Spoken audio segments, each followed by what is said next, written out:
नमस्कार साथियों, एक बार फिर आप सभी का स्वागत है एड्यूटेनमेंट शो पर। दोस्तों, हम आपके लिए लेकर आए हैं शिक्षा जगत के प्रमुख समाचार। आज तारीख है 30 सितंबर 2020, दिन है बुधवार। तो देखिए, आज की जो हेडलाइंस है जिसके बारे में हम चर्चा करेंगे, देखिए सबसे पहले 68,500 शिक्षक भर्ती अपडेट के विषय में चर्चा करेंगे। फिर उसके बाद डीएलएड परीक्षाएं 30 अक्टूबर से होंगी। 7 सीटों पर उपचुनाव, विधानसभा की 7 सीटों पर उपचुनाव 3 नवंबर से 10 नवंबर को घोषित होंगे नतीजे। और उसके बाद जो बीसीएस 2020 की प्री परीक्षा है वो 11 अक्टूबर को जो है आयोजित की जाएगी। ठीक, तो दोस्तों, अगर आप हमारे चैनल पर नए हैं तो हमारे चैनल को सब्सक्राइब करके बेल आइकन जरूर दबा दें, जिससे आने वाली वीडियोस का नोटिफिकेशन आपको मिलता रहे। तो आइए हम आज की वीडियो शुरू करते हैं। देखिए, सबसे पहले बात कर लें 68,500 शिक्षक भर्ती की। तो दोस्तों, लिखित परीक्षा उत्तीर्ण लेकिन शिक्षक पद पर चयन नहीं। कोर्ट के आदेश पर पुनर्मूल्यांकन में 184 सफल, 23 के आवेदन का आदेश। 161 अभ्यर्थियों के शासन के निर्देशिका का इंतजार, 2 साल से चल रही भर्ती। देखिए, मुख्यमंत्री योगी आदित्यनाथ ने सरकारी विभागों के खाली पद भरने का आदेश दे रखा है। वहीं बेसिक शिक्षा परिषद में 68,500 सहायक अध्यापक भर्ती पूरा होने का नाम नहीं ले रही है। शिक्षक चयन की लिखित परीक्षा उत्तीर्ण करने वाले 161 अभ्यर्थियों को काउंसलिंग कराने के लिए आदेश होने का इंतजार है। केवल 23 अभ्यर्थियों से 7 अक्टूबर से आवेदन मांगा गया है। पहले पुनर्मूल्यांकन, फिर भर्ती के रिजल्ट। अब नियुक्ति के लिए उन्हें कोर्ट तक जाना पड़ सकता है।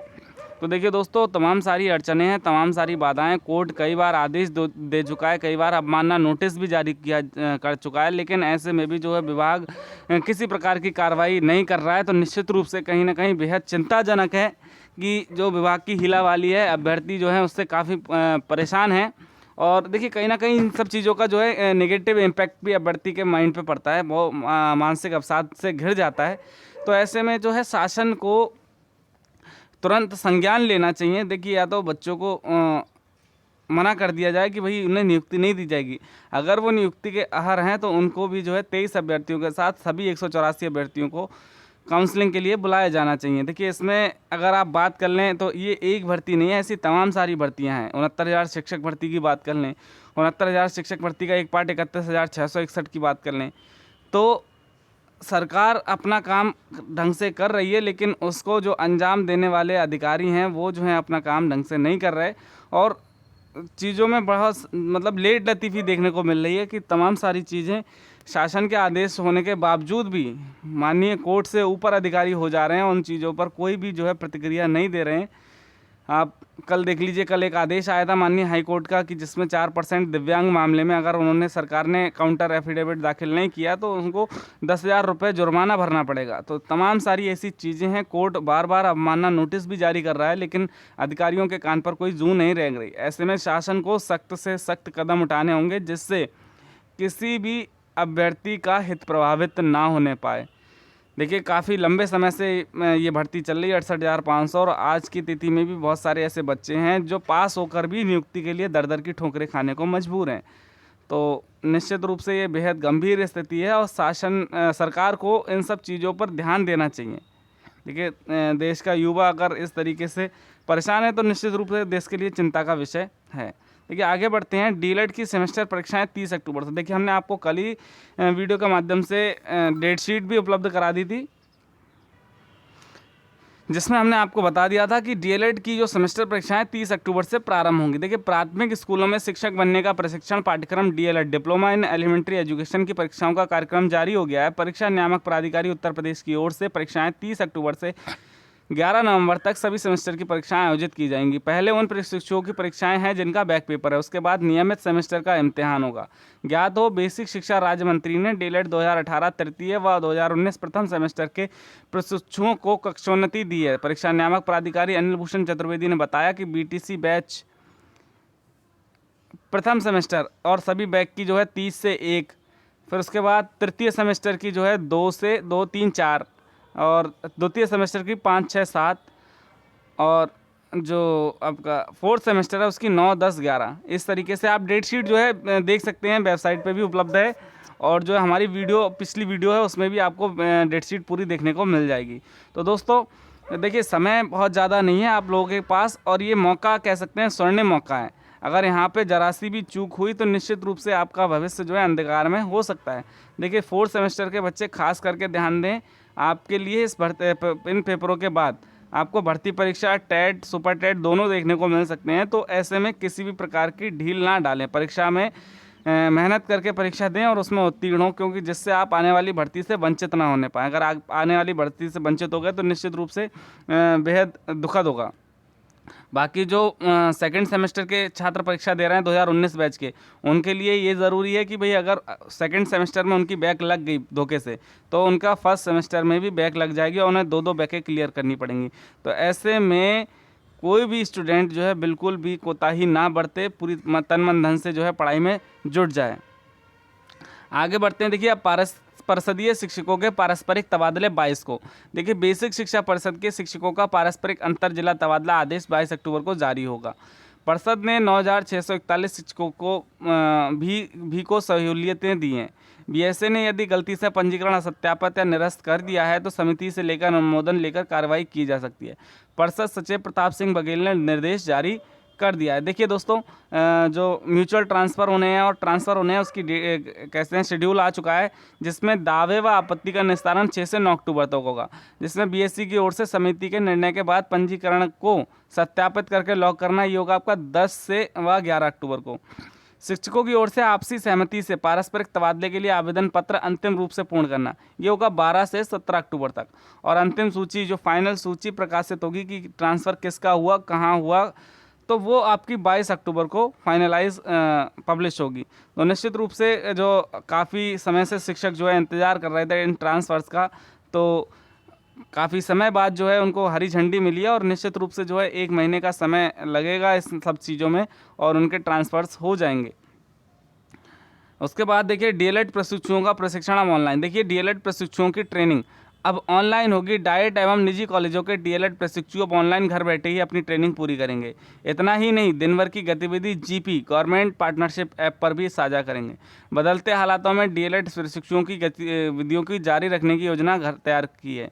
अब डीएलएड प्रशिक्षु घर बैठे ही अपनी ट्रेनिंग करेंगे और दिन भर की गतिविधि ऐप पर दर्ज करेंगे। देखिए दोस्तों क्या है, जैसे एक प्रथम फाउंडेशन है, एनजीओ है, उसके माध्यम से इस बार की इंटर्नशिप जो है घर से कराई जा रही है, जिसका नाम दिया गया है करके सीखो। तो इसके तहत बच्चे मतलब जो भी प्रशिक्षु बच्चों को सिखाएंगे वो सारी चीज़ें एक ऐप पे अपलोड करनी होंगी और उन बच्चों तक भी भेजनी होंगी। तो निश्चित रूप से कोरोना का समय है, बच्चे स्कूल नहीं आ रहे हैं, तो इसमें जो है दूरस्थ शिक्षा प्रणाली को बल मिला है और उसी क्रम में जो है ये ऑनलाइन इंटर्नशिप की व्यवस्था चालू की गई है। अगर ये प्रयोग सफल होता है तो निश्चित रूप से आगामी वर्षों में इसको जो है व्यापक स्तर पर प्रयोग में लाया जा सकता है।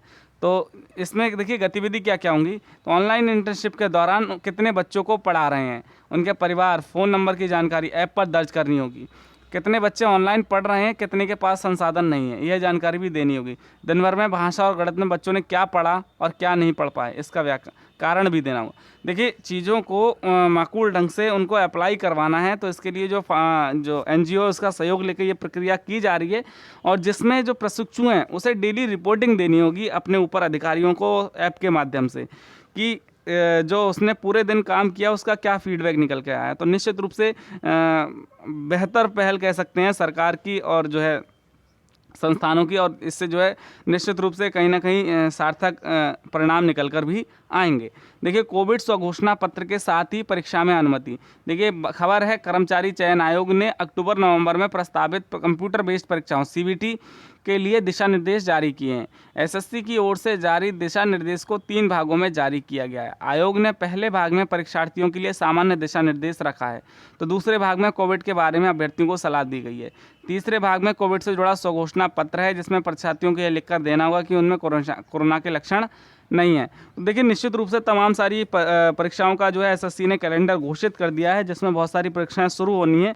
तो ऐसे में जो आयोग है वो अपनी पूरी तैयारी कर रहा है, लेकिन उसने जो है दिशा निर्देश जारी किए हैं, जिसमें अभ्यर्थियों को ये लिखित घोषणा पत्र देना होगा कि उनमें कोरोना के किसी भी तरीके के लक्षण नहीं है। और जो तमाम सारे प्रोटोकॉल्स हैं, जैसे मास्क हो गया, सैनिटाइज़र हो गया, सोशल डिस्टेंसिंग है, तमाम सारी चीज़ों को फॉलो करना होगा, तभी उनको परीक्षा में शामिल होने दिया जाएगा। तो ऐसे में जैसे जैसे तारीख नज़दीक आती जा रही है, विभाग अपनी तैयारी में आयोग जो है जुट रहा है।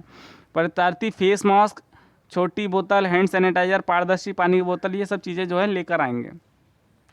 देखिए यूपी बोर्ड से खबर आ रही है 10वीं व 12वीं की परीक्षा फॉर्म भरने की अंतिम तिथि आज। देखिए UP board high school intermediate परीक्षा 2021 के लिए परीक्षा फॉर्म भरने की अंतिम तिथि 30 सितंबर है। 9वीं एवं 11वीं के छात्रों के अग्रिम पंजीकरण की समय सीमा भी बुधवार को पूरी हो जाएगी। बोर्ड की ओर से 3 बार आवेदन की तिथि बढ़ाए जाने के बाद अब अधिकांश स्कूलों में परीक्षा फॉर्म भरने की प्रक्रिया पूरी कर ली गई है। बुधवार को रात 12 बजे तक छात्रों के आवेदन पूरे होने के बाद हाई स्कूल इंटरमीडिएट में छात्रों की अंतिम संख्या का पता चल सकेगा। देखिए कई बार जो है तारीखें बढ़ाई गई और निश्चित रूप से आज जो है अंतिम तारीख है। आज के बाद जो है आंकड़े पब्लिश हो जाएंगे कि इस वर्ष परीक्षा में कितने छात्र सम्मिलित होने जा रहे हैं और कितने छात्र परीक्षा से वंचित हो गए हैं। तो सारी चीज़ें जो है अपडेट हो जाएंगी। तो जो भी छात्र छात्राएं परीक्षा फॉर्म भरने से छूट गए हैं, आज बिना किसी देर के और जाकर अपने विद्यालय स्तर से जो है अपने फॉर्म भरवा दें जल्द से जल्द, वरना उनका जो ये सत्र है या साल है ये बेकार चला जाएगा। देखिए राजकीय डिग्री कॉलेजों में प्रवक्ता का साक्षात्कार 6 से। देखिए उत्तर प्रदेश लोक सेवा आयोग ने राजकीय महाविद्यालयों में प्रवक्ता हिंदी के साक्षात्कार का कार्यक्रम जारी कर दिया है। स्क्रीनिंग परीक्षा 2017 में सफल अभ्यर्थियों का इंटरव्यू 6 से 8 अक्टूबर तक चलेगा। उप सचिव पुष्कर श्रीवास्तव ने बताया कि विस्तृत विज्ञप्ति वेबसाइट पर उपलब्ध है, अभ्यर्थी उसे देखकर साक्षात्कार में शामिल हों। देखिए चलिए धीरे धीरे जो है लोक सेवा आयोग ने जो है रफ्तार पकड़ ली है और सारी परीक्षाओं का रिजल्ट घोषित करके उनकी आगे की कार्यवाही को भी आगे बढ़ा दिया है, जिससे उनमें और ज़्यादा विलंब ना हो। तो ऐसे में उसी क्रम में राजकीय डिग्री कॉलेजों में हिंदी विषय का जो है प्रवक्ता का साक्षात्कार 6 अक्टूबर से शुरू हो रहा है। देखिए पीसीएस 2020 की प्री परीक्षा 11 को। देखिए उत्तर प्रदेश लोक सेवा आयोग पीसीएस 2020 की प्रारंभिक परीक्षा 11 अक्टूबर को करा रहा है। इसी के साथ वन विभाग की पीएससीएफ आरएफओ 2020 की भी प्रारंभिक परीक्षा होगी। आयोग दोनों प्रारंभिक परीक्षाएं साथ कराता आ रहा है, जबकि मुख्य परीक्षा अलग होती है। तो देखिए जो भी दोस्त जो पीसीएस 2020 में शामिल होने जा रहे हैं प्री परीक्षा, तो उनकी 11 अक्टूबर को है। तो निश्चित रूप से विभाग जो है अपनी पूरी तैयारी में जुटा है। आयोग और किसी भी तरीके की इसमें शिथिलता ना बढ़ती जाए, तो उसके लिए जो दिशा निर्देश जारी किए गए हैं और जल्दी जो है इसके मंगलवार शाम इसके जो एडमिट कार्ड है वो भी वेबसाइट पर अपलोड कर दिए गए हैं। तो अभ्यर्थी जो अपनी तैयारी में जुट जाएं। ये देखिए खबर आ रही है विधानसभा की 7 सीटों पर उपचुनाव 3 नवंबर को। 10 नवंबर को परिणाम, अब्दुल्ला आजम की स्वार सीट पर चुनाव नहीं। देखिए प्रदेश में विधानसभा की 7 सीटों पर 3 नवंबर को उपचुनाव होगा।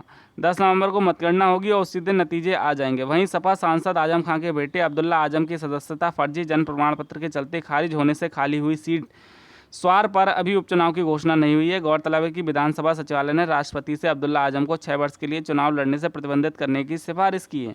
इस पर अभी राष्ट्रपति ने कोई फैसला नहीं लिया है। तो देखिए निश्चित रूप से 7 सीटों पर उपचुनाव होना है, जिसमें देखिए अमरोहा की नौगवां सादात, बुलंदशहर, टुंडला फिरोजाबाद, उन्नाव की बांगरमऊ, कानपुर नगर की घाटमपुर, देवरिया और जौनपुर की मल्हानी सीट। तो देखिए इसमें 6 सीटों पर भाजपा का कब्जा था। अब देखना रोचक होगा, रोमांचक होगा कि किसके पाले में ये 7 सीटों जाती हैं और कौन जो है इन पर विजयी होता है। तो तमाम सारी चीज़ें हैं और निश्चित रूप से सरकार भी जो है वोटरों को लुभाने का प्रयास करेगी, जिसके लिए सरकार ने पूरी तैयारियां कर ली हैं और चुनाव प्रचार भी ज़ोरों शोरों से चल रहा है। तो देखते हैं क्या इसके परिणाम होते हैं। तो दोस्तों ये थी हमारी आज की अपडेट। आशा करते हैं वीडियो आपको पसंद आएगी। अगर आपको हमारी वीडियो पसंद आए तो इसे लाइक करें, ज़्यादा से ज़्यादा शेयर करें और हमारे चैनल को सब्सक्राइब करें। तो thank you for watching our video. Thank you very much.